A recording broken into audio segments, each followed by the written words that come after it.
Hey, welcome back to Overhead Athletics. Max here. We're going to talk about hamstring strains in this video. A few things you can start to do if you've got an acute strain. You just overstretch that muscle. It's a little strained. Some of the first things we like to start to do is if you have a problem with flexing into a position where you're actually loading that hamstring in a lengthened position, one of the easy ways we like to start to load this thing is in a very low load position where you can kind of just hold an isometric. I'm using my other leg, maybe 80% to start, 70%. This leg's doing a little bit of the work in the hamstring, and I'm starting to load it in this lengthened position. Once I can start to load it there for maybe 30 seconds, I'll do the same thing in a nice flex position, and this is easy to progress because I can have 80% of my load on my left leg if my right leg was strained. And then I can start to shift over to the right, load more of that leg by lifting my butt off the floor, and then eventually go to one leg. Likewise, I can go to one leg out here with a little isometric. Once I can accomplish this, then I want to start to load that thing with short range isotonics in a shortened position.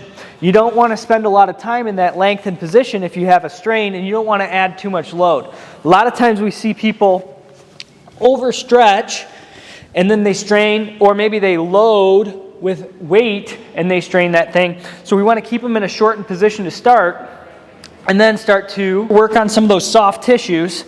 I've got a lacrosse ball here, but there's a lot of different things. I can kind of sit on it, find my position of fault, position of restriction, position of stiffness or tightness where it feels uncomfortable, and spend a little time mobilizing into that tissue. And you'll find some nitty-gritty places underneath where you can really kind of mobilize in. You can do some passive stuff, moving the hands. And the idea being that I can progress to a longer position with a little bit of extra load from the hand and start to mobilize those tissues, start to really work into them a little bit with the ball. Maybe I start with a foam roll or something bigger if that's too uncomfortable. Then I start to load it a little bit in some endurance-based exercises just to start to build a little tolerance in those hamstrings. And I progress those into more dynamic isometrics, maybe more high-intensity lifting here. Then I can actually, once I progress further, and then I can start to load one hamstring preferentially in one place versus another, depending on how much rotation I do, and find a position where I feel weak, but I can also manage the load really effectively and start to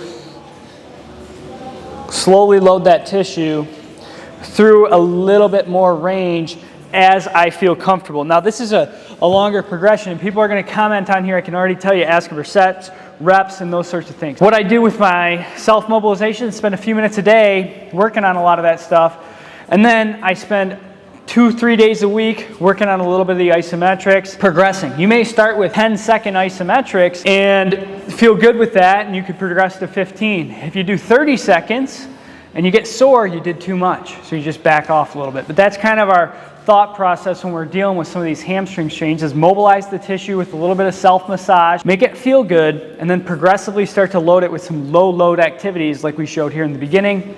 Then start moving through some range, and eventually you can start moving through a lot of range as you feel more comfortable.